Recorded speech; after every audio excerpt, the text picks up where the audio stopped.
అందరికీ నమస్తే. అనుకున్నది ఒకటి అయ్యింది ఒకటి, బోల్తా కొట్టిందిరో బుల్బుల్ పిట్ట అని చెప్పి మనం చిన్నప్పుడు కావచ్చు, చదువుకునే ఏజ్లో, కాలేజీలో కావచ్చు, స్కూల్లో కావచ్చు ఎక్కువ వినేది. కొద్దిగా సినిమాలలో కూడా ఈ డైలాగు కొంచెం ఫేమస్గా వాడేటోరు. లేదా ఏదైనా సందర్భాలలో మనం ఒకటి అనుకుంటే ఒకటైంది రివర్స్ అయింది. రివర్స్ అయిందని చెప్పి చాలా సందర్భాల్లో మనం ఈ వర్డ్ని వాడుతాం. ఇప్పుడు కూడా తెలంగాణ రాష్ట్ర ప్రభుత్వ పరిస్థితి అట్లనే అయిందా? కేసీఆర్ ఆనవాళ్ళు లేకుండా చేద్దాం, మనం వచ్చిన తర్వాత ఓ చింపేద్దాం, చెరిపేద్దాం, ఊపేద్దాం, బద్దలు కొట్టేద్దాం, బాక్స్ బద్దలు కొట్టేద్దాం అనుకున్నంత రేంజ్లో అడుగుపెట్టిన తర్వాత మొత్తం రివర్స్ అవుతా ఉందా అనేది ఒకసారి ఆలోచన చేయాలి. కేసీఆర్ అసలు అసెంబ్లీకి రాకుండా కేసీఆర్ని ముచ్చెమటల్లో పెట్టిస్తాం, కేసీఆర్ ఆనవాళ్ళు లేకుండా చేస్తామని చెప్పి కేసీఆర్ అసెంబ్లీకి రాడు, అసలు వీళ్ళ పేరు కూడా తలచడు. అయినా కూడా వీళ్ళు కిందకి మీదకి అవుతా ఉన్నారు. కేసీఆర్ పేరు వీళ్ళు అనేక సార్లు చెప్పిండ్రు. కాళేశ్వరం కమిషన్కి హాజరు కావాలంటే కేసీఆర్కి వెన్నులో వణుకు పుడుతుంది. రాడు రాడు రాడు రాడు రాడు వచ్చా, సైలెంట్గా వచ్చిండు, సైలెంట్గా పోయిండు. ఇప్పుడు వీళ్ళకి ఒక అంతర్మదనం, మళ్ళీ అదొక టెన్షన్. అని వచ్చిండు కదా, ఇన్ని రోజులు రాలేదు, ఇప్పుడు ఏమంటారు? వచ్చిన తర్వాత, వచ్చిపోయిన తర్వాత మేము పెడతాం బయట, మా దగ్గర బండారం ఉంది, బయట పెడతాం. మరి పెట్టాలి కదా. ఇట్లా ఒకటి అనుకుంటా ఉంటే ఒకటి అయిపోతా ఉంది. ముందే చెప్పారు కదా, ఎన్నికల కంటే ముందే మాకు మొత్తం తెలుసు, ఈజీగా తులం బంగారం ఇయ్యంగా, స్కూటీలు ఇయ్యంగా, 2500 మహిళకి ఇయ్యంగా, పెన్షన్లు పెంచంగా, రైతు భరోసా ఇయ్యంగా, కూలీలకు ఇయ్యంగా, కౌలోళ్ళకి ఇయ్యంగా, రుణమాఫీ జయంగా, ఫ్రీ బస్ మొత్తం ఇయ్యంగా, ఫ్రీ కరెంట్ ఇయ్యంగా, ఓ ఇంకా మస్తు మిగులుతాయి అన్నారు. బంగారు తెలంగాణ ఇది, ఇంకా మస్తు మిగులుతాయి అని చెప్పి ఇవాళ ఏమైపోయా? బోర్ల అక్కడ వాళ్ళేదా?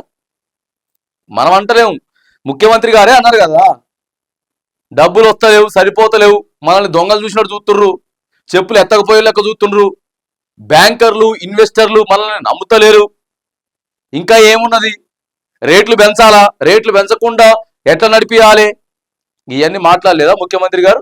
18,500 కోట్లే వస్తున్నాయి. ఎంతసేపట్లో రివర్స్ అయింది? కేవలం సంవత్సరం నుంచి సంవత్సరంన్నర లోపే రివర్స్ అయింది. ప్రభుత్వాన్ని నడపడం అంటే అంత ఆశామాషి కాదు. కేసీఆర్కి తెలుసు, ఇవన్నీ తెలుసు కేసీఆర్కి ఇవన్నీ తెలుసు. ఎన్నికలలో వీళ్ళు ఇన్ని హామీలు ఇస్తా ఉన్నారో, ఒకవేళ గెలిస్తే గెలవచ్చు గాక, కానీ కాలం సమాధానం చెప్తుంది.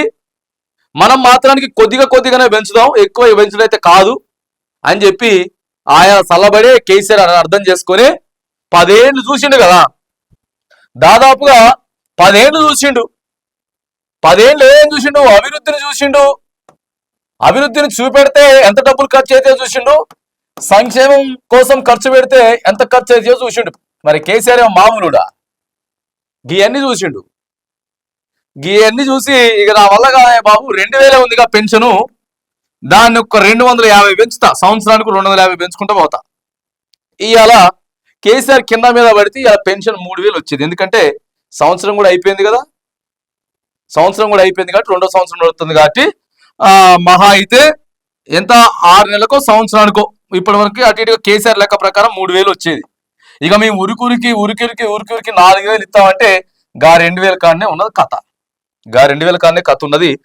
అంటే మూసీ కావచ్చు, హైడ్రా కావచ్చు, ఎస్యు భూముల విషయం కావచ్చు, ఇక ఇతరత్ర అంశాల మీద కూడా కావచ్చు, కిందకి మీదకైతా ఉందనేది వాస్తవం. అందుకే అనుకున్నది ఒకటి అయింది ఒకటి, బోల్తా కొట్టింది. బోల్తా కొట్టకపోతే ఇప్పుడు పరిస్థితులు వేరేలాగుంటాయి.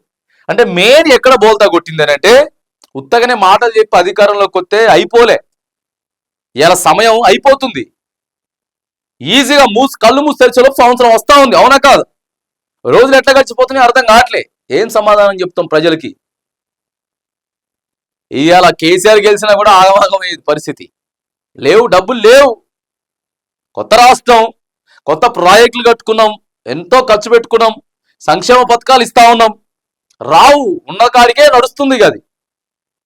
ఆ పోయిన ప్రభుత్వం చివరి మూమెంట్ వరకు ఏవైతే పథకాలు తీసుకొచ్చిందో అంతవరకే ఇంకా లేదు, ఎనఫ్ లేదు. ఇక ఏదైనా ఉంటే ఆచి తూచి అడుగులేయాలి, అంతేగాని ఠాక్ ఏకదం వచ్చేసి ఆ పథకాల్ని కంటిన్యూ చేయాలి, ఇప్పుడు ఫ్రీ బస్ ఇవ్వాలి, ఆ పథకాల్ని కంటిన్యూ చేయాలి, ఇప్పుడు మళ్ళీ 200 యూనిట్ల ఫ్రీ కరెంట్ ఇవ్వాలంటే తగుదునా? అవుతుందా?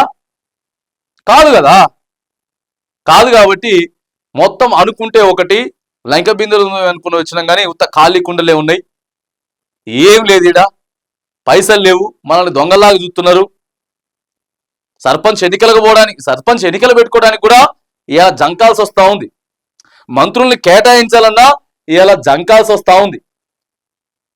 చాలా దారుణమైనటువంటి పరిస్థితి. ఆచి తూచి అడుగులేయాల్సినటువంటి పరిస్థితి లేదు. రైజింగ్ తెలంగాణ మాకు మొత్తం తెలుసు అని చెప్పి ఇంటర్వ్యూలల్లా ముందు మొత్తం తెలుసు అని చెప్పి వచ్చిన సంవత్సరంన్నర తర్వాతే బొక్కా బోర్ల పడ్డటువంటి పరిస్థితి అయితే ఉందని చెప్పి ఇవాళ తెలంగాణలో ఓ చర్చ అయితే నడుస్తూ ఉంది.